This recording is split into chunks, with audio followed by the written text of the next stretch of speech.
नमस्कार, आप देख रहे हैं पहाड़ टीवी और मैं हूं आपके साथ स्मिता पटवार। चलिए रुक करेंगे उत्तराखंड की तमाम बड़ी खबरों का, लेकिन उससे पहले एक नजर आज की हेडलाइंस पर। बीजेपी प्रदेश मुख्यालय में संगठन की हुई अहम बैठक, बीएल संतोष ने लिया फीडबैक। जसपुर बोर्ड बैठक में जमकर हुआ तांडव, बोर्ड बैठक में मची अफरा तफरी। उत्तर प्रदेश से नशीले इंजेक्शन को खरीद कर कुमाऊं में सप्लाई करने वाले तस्कर को किच्छा पुलिस और एडीटीएफ ने किया गिरफ्तार। बाजपुर के ग्राम बरहेनी में एक विवाहिता ने लगाई फांसी, पुलिस जांच में जुटी। उत्तरकाशी पुलिस ने दिखाई मानवता, रात में सड़क पर बेहोशी की हालत में पड़े व्यक्ति को पहुंचाया अस्पताल। भानेवाला में सड़क चौड़ीकरण के खिलाफ किया गया प्रदर्शन, व्यापारी बोले विकल्प पर हो विचार। कल उत्तराखंड भाजपा मुख्यालय पर भाजपा संगठन की महत्वपूर्ण बैठक चली। ये बैठक राष्ट्रीय महामंत्री संगठन बीएल संतोष की अध्यक्षता में हुई। बैठक में चुनाव के दौरान भीतरघात और आगामी रणनीतियों को लेकर मंथन किया गया। प्रदेश में उपचुनाव से पहले भाजपा संगठन की बैठक बेहद महत्वपूर्ण मानी जा रही है। इस बैठक में राष्ट्रीय स्तर से संगठन महामंत्री बीएल संतोष, प्रदेश प्रभारी दुष्यंत गौतम, प्रदेश सह प्रभारी रेखा वर्मा सहित प्रदेश संगठन के सभी वरिष्ठ नेता मौजूद रहे। बैठक में मुख्यमंत्री पुष्कर सिंह धामी भी शामिल थे। उत्तराखंड भाजपा संगठन को लेकर हुई इस महत्वपूर्ण बैठक में कई महत्वपूर्ण विषयों पर चर्चा की गई। बताया जा रहा है कि बैठक में सबसे अहम विषय चुनाव के दौरान तमाम नेताओं पर लगे भीतरघात के आरोपों को लेकर कार्यकर्ताओं से फीडबैक लिया गया। मानव एकता दिवस के अवसर पर पौड़ी में एक रक्तदान शिविर आयोजित किया गया। इस शिविर में उत्तराखंड विधानसभा की अध्यक्ष रितु भूषण खंडूरी ने प्रतिभाग किया। विधानसभा अध्यक्ष बनने के बाद रितु भूषण खंडूरी पहली बार अपने गृह क्षेत्र में पहुंची। विधानसभा अध्यक्ष ने कंडोलिया मंदिर और अपने गांव के मंदिर में पूजा अर्चना की। इसके बाद उन्होंने एक संगठन द्वारा आयोजित महा रक्तदान शिविर में शिरकत की। निरंकारी मिशन जो है उनके द्वारा ये ब्लड कैंप यहाँ पे लगाया गया है। 2017 में मैं आई थी और मुझे बहुत खुशी है कि इस शिविर में मैं दोबारा पहुँची हूँ। बहुत अच्छा कार्य कर रहा है निरंकारी मिशन। ऑलमोस्ट आज कह रहे हैं कि 75,000 यूनिट ब्लड आज पूरे देश में दिया जाएगा ब्लड बैंक्स को। तो मैं उनको शुभकामनाएं देती हूँ, आभार व्यक्त करती हूँ कि इन्होंने मुझे यहाँ पर बुलाया। और बहुत अच्छा आज ये जो महादान का काम हो रहा है, बहुत अच्छा काम हो रहा है। और रक्तदान हम सबको करना चाहिए। महादान तो है ही, लेकिन सेहत के लिए भी बहुत अच्छा है। तो मुझे आज बहुत खुशी है कि पौड़ी जिले के इस ब्लड डोनेशन कैंप में मैं आई हूँ। नगर मेडिकल कॉलेज के ब्लड बैंक के द्वारा 150 ब्लड यूनिट्स का अभी तक संग्रहण कर किया जा चुका है। और निश्चित रूप से ये वही शिक्षाओं का निपालन है कि रक्त हमारा नालियों में नहीं, नाड़ियों में बहना चाहिए। हम देखते हैं कि रक्त के लिए कितनी कमी होती है। तो ये हमारे सद्गुरु का संदेश है कि जहाँ पर एक एक यूनिट के लिए परिवारों को बहुत भटकना पड़ता है, वहीं पर आप आगे आएँ, क्योंकि आपने ये निरंकारी मिशन का ज्ञान लिया है जिसको व्यावहारिकता देनी है। और उसमें वो रक्त किसी के जीवन को दे सकता है, किसी के जीवन को बचा सकता है। उसी का अनुपालन करते हुए यहाँ पर ये कार्यक्रम किया गया है। ब्लड डोनेट के बारे में ये कहना है कि इस वक्त पर देखा जाए तो संसार में रक्त की है जो बहुत कमी है। आप जिस भी संस्थान में जाएंगे आपको रक्त का बहुत शॉर्टेज मिलता है। तो अगर युवा जो है वो ब्लड डोनेट को करेगा तो मुझे लगता है कि ये जो समस्या जो आने वाली है ये ख़त्म हो जाएगी। और हमें 3 महीने में एक बार रक्त हमेशा दान करना चाहिए। उससे हमारा रक्त समूह जो है वो पतला रहता है, खून पतला रहता है, उसमें दिल की समस्या भी नहीं होती है। तो मेरा तो आप सभी से यही आग्रह है कि जो भी इस माध्यम से मुझे देख रहे हैं कि आप अधिक से अधिक रक्तदान करें ताकि हम मानवता के काम आ सकें। प्रदेश अध्यक्ष करण मेहरा की अध्यक्षता में जिला महानगर अध्यक्षों और अनुषांगिक संगठनों के अध्यक्षों की बैठक में पार्टी की संगठनात्मक गतिविधियों की समीक्षा के साथ साथ आने वाले समय के लिए पार्टी की रणनीति और बूथ स्तर तक पार्टी संगठन को मजबूत बनाने के रोड मैप पर विचार विमर्श किया गया। साथ ही प्रदेश में चल रहे पार्टी सदस्यता अभियान और संगठनात्मक चुनावों पर भी चर्चा की गयी। जसपुर नगर पालिका अक्सर चर्चाओं में बनी रहती है। एक बार फिर नगर पालिका में बोर्ड बैठक के दौरान विवाद हो गया, जिसके बाद बोर्ड बैठक में अफरा तफरी मच गई। आपको बता दें कि कल जसपुर नगर पालिका में बोर्ड बैठक थी, जिसमें सभी सभासदों के साथ साथ जसपुर नगर पालिका चेयरमैन और पालिका अधिशासी अधिकारी भी मौजूद थे। बैठक में क्षेत्र के विकास के लिए प्रस्ताव पास होने थे, तभी सभासदों और पालिका कर्मचारी के बीच मार पिटाई शुरू हो गई, जिससे बैठक में अफरा तफरी मच गई। जिसकी काफी देर बाद प्रस्तावों पर चर्चा हुई और प्रस्तावों को पास किया गया। वहीं अधिशासी अधिकारी शाहिद अली ने बताया कि प्रस्तावों में हाउस टैक्स लगाने, नगर के सौंदर्यीकरण के साथ साथ नगर की साफ सफाई कराने के अलावा कई प्रस्तावों पर चर्चा की गई और सभी प्रस्ताव पारित किए गए। वहीं बैठक के दौरान कर्मचारी और सभासदों के बीच कुछ कहा-सुनी हो गई थी, जिसे आपस में सुलझा लिया गया। जिसमें जो है हाउस टैक्स लगाने का प्रस्ताव था, एयरक्राफ्ट के सौंदर्यीकरण का, नगर की साफ सफाई व्यवस्था को लेके नालों की सफाई कराने का था और स्लॉटर हाउस निर्माण का प्रस्ताव था। इसके अलावा तिरंगे झंडे का सौंदर्यीकरण और आर्मी टैंक रखे जाने का प्रस्ताव था। 200 विद्युत पोल खरीदने का प्रस्ताव था। करीब सभी प्रस्ताव सर्वसम्मति से पारित हो गए हैं। स्लॉटर हाउस के प्रस्ताव पर जो है वोटिंग कराई गई, जिसमें कुछ लोगों द्वारा विरोध किया गया, कुछ लोगों द्वारा स्वीकृति प्रदान की गई। इसके दौरान कुछ सभासद और कर्मचारी में कुछ आपस में कुछ बातचीत हुई है, कुछ आपस में सुलझा लिया गया है। कारण तो कुछ अभी जांच कराएंगे, उसकी देखेंगे क्या मैटर है, उसके हिसाब से सोल्यूशन कराएंगे।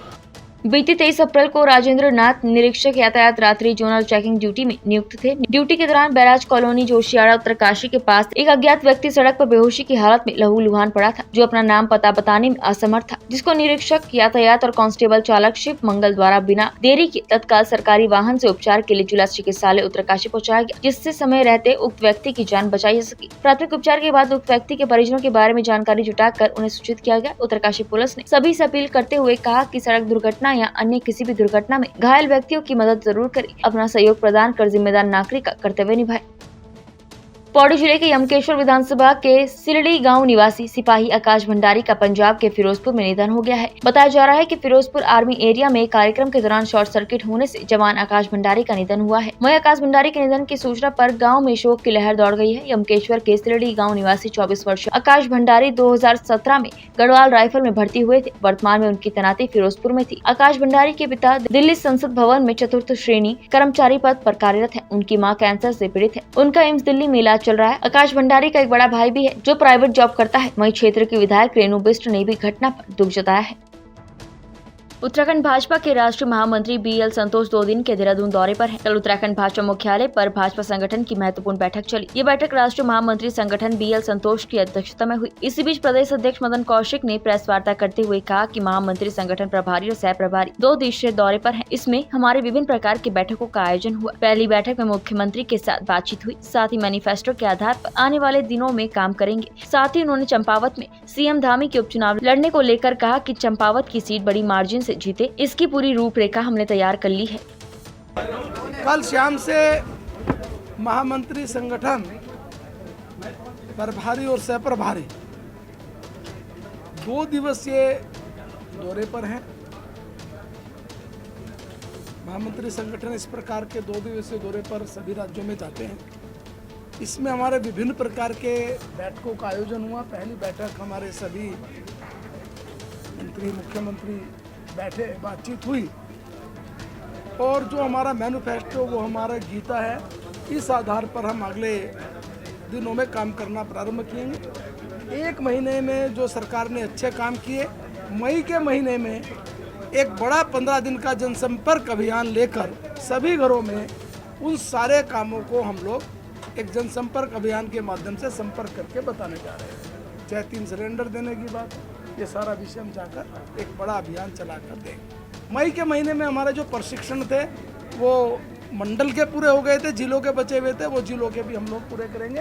बाद में प्रदेश काम करेंगे। चंपावत सीट को लेकर टीम की घोषणा हो जाएगी और चंपावत की सीट बड़े मार्जिन से जीतें, इसकी पूरी रूपरेखा हमने तैयार की है और चंपावत में एक पूरी रणनीतिक दृष्टि से सारी योजना रचना बन गई है। इस प्रकार से अभी प्रदेश के जितने हमारे पदाधिकारी है, जिलाध्यक्ष हैं, उन सब के साथ बैठे थे। 23 विधानसभाओं की अलग से समीक्षा की थी, वो भी कई घंटे चली।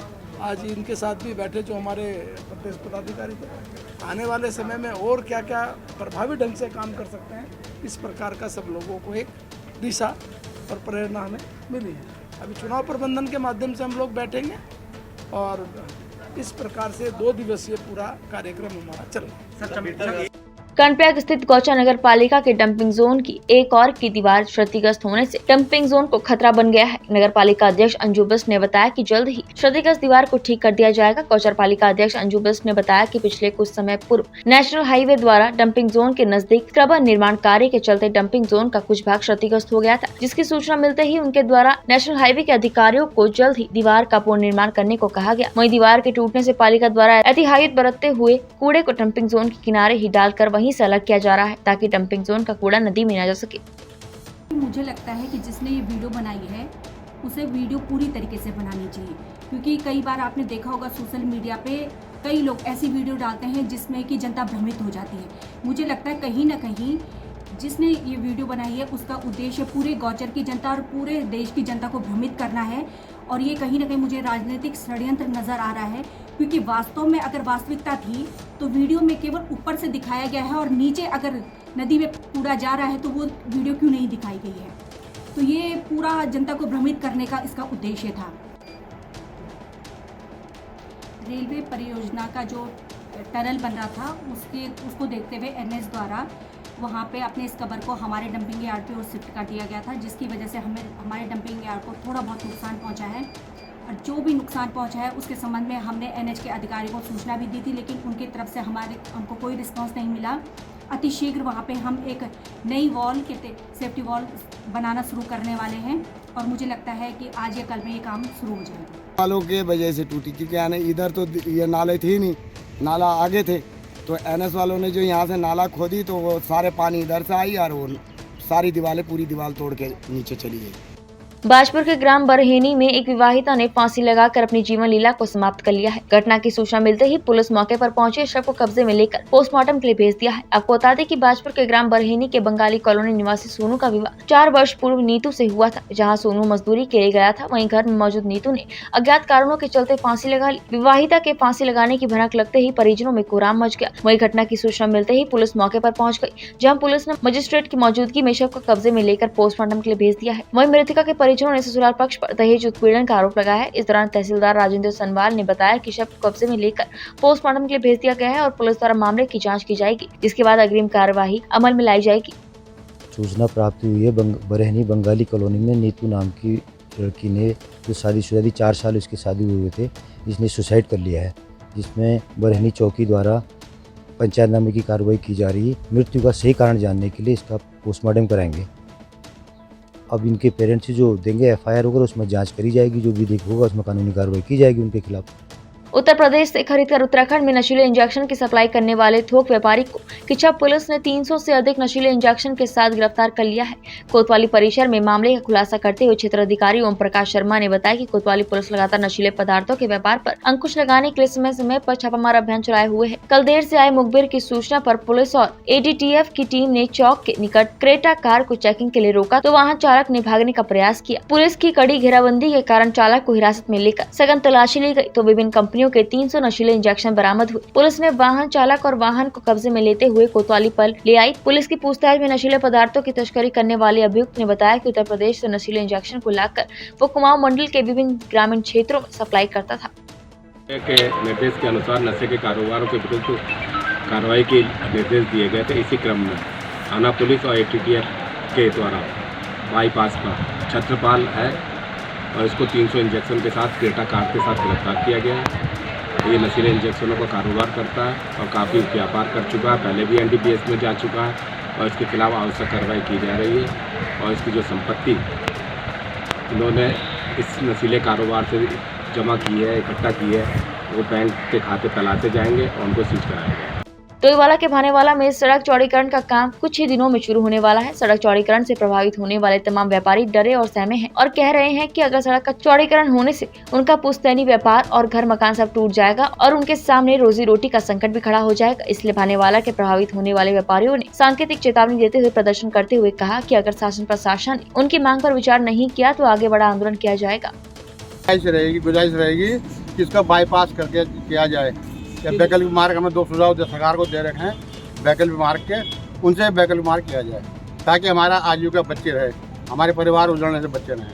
कारखानी बनाई है और संघर्ष समिति से गठन किया है ताकि हमारा संघर्ष लंबा चलता रहे और हम अपनी आवाज़ को आगे तक बुलंद करते रहेंगे और हम हटने वाले नहीं हैं। जब तक सरकार हमारी बात को नहीं मानेगी तब तक आगे हम न्यायालय पर जा सकते हैं। अगर सरकार हमारी बात को नहीं मानेगी तो हम न्यायालय के सामने भी जाएंगे। फिर भयंकर गर्मी के मौसम में जहां फसल चारा पत्ती को सिंचाई के लिए पानी की अधिक जरूरत होती है, ऐसे में विकासखंड कोटाबाग के पूर्वी मूसाबंगर और केसाबंगर के ग्रामीण परेशान है। इतना ही नहीं, पशुओं के लिए घरों में बने पानी के टैंक भी अब सूखने लगे हैं। कारणों की विधानसभा के अंतर्गत विकासखंड कोटाबाग के मूसाबंगर और केसाबंगर के ग्रामीणों ने बैठक कर विभागीय व्यवस्था पर गहरा आक्रोश जताते हुए आंदोलन की चेतावनी दी है। ग्रामीणों का कहना है कि एक जमाने से यहाँ नलकूप खंड रामनगर डिवीजन द्वारा लगाए गए नलकूप 34 से उन्हें सिंचाई के लिए पानी मिलता रहा है, मगर अब कुछ महीने से ये कहकर पानी बंद कर दिया गया है कि ये क्षेत्र उनकी व्यवस्था में नहीं आता है। ऐसे दर्जनों ग्रामीण है जो पानी के लिए तरस रहे हैं। उनकी फसल चारा पत्ती सिंचाई के अभाव में सूखती जा रही है। विगत कई महीनों से परेशान ग्रामीणों ने बैठक कर आंदोलन की रणनीति तैयार की है, जिनका कहना है कि अगर उन्हें पूर्व व्यवस्था की तरह पानी नहीं दिया जाता है तो आंदोलन किया जाएगा।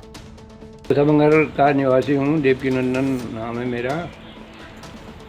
और पानी की समस्या हमारे यहाँ 3 पानी है, एक तो कैनाल का है, दूसरा ट्यूबवेल है, तीसरा लिफ्ट है। फसल फिर भी सूख रही है, इसमें फसल सूख रही है। पानी कमांड बाहर बता रहे हैं ना उसको। केसाबंगर वाले काश्तकार बेचारे वो पानी के लिए गाय बच्चों को जानवरों को पानी पिलाने उनकी टंकियाँ भी सूख गई है। विभाग के लोग क्या कहते हैं, विभाग के लोग आए हैं, उनको कह तो गए हैं कि ऑपरेटर से जो इन्होंने अपना वो रखा हुआ है हेल्पर, उससे कह तो गए हैं कि कल से सुबह से इनको पानी दो। अगर देते हैं ठीक है, नहीं देते हैं तो फिर उसके लिए और वो करेंगे, धरना प्रदर्शन ही होगा। और क्या कर सकते हैं, बाकी मारपीट सकते नहीं है किसी को। जिन्हें कहाँ से कानून बना दिया, आधे गांव में पानी दो, आधे गांव में नहीं दो। अगर पूरी धारा है हमारा, इसमें ऐसा है, ट्यूबवेल मूसाबंगर में ट्यूबवेल खुदा हुआ है, ट्यूबवेल का ऑपरेटर प्राइवेट आदमी रखा हुआ है। ऑपरेटर तो उन पर ज़्यादा वो होने के कारण वो आ नहीं सकते हैं, परंतु यहाँ का आदमी जो रखा है वो आधे फसल को झुलवा रहा, आधे फसल में से पानी वो करके कह दे रहा ये लिफ्ट की कमान है, कमान बता दे रहे, फसल सूख जा रही है। उत्तराखंड की तमाम बड़ी खबरों में फिलहाल इतना ही। बाकी खबरों के लिए देखते रहिए पहाड़ टीवी। नमस्कार। गुरुद्वारा के इर्द गिर्द अभी भी 5 फीट बर्फ है। गोविंद घाट गुरुद्वारा प्रबंधक कमेटी के मुख्य प्रबंधक सरदार सेवा ने बताया कि हेमकुंड साहिब के मार्ग पर जमी बर्फ को हटाने के बाद सेना इंजीनियरिंग कोर के जवान हेमकुंड की बर्फ हटाने के लिए पहुंचेंगे। उत्तराखंड की तमाम बड़ी खबरों में फिलहाल इतना ही। बाकी खबरों के लिए देखते रहिए पहाड़ टीवी। नमस्कार।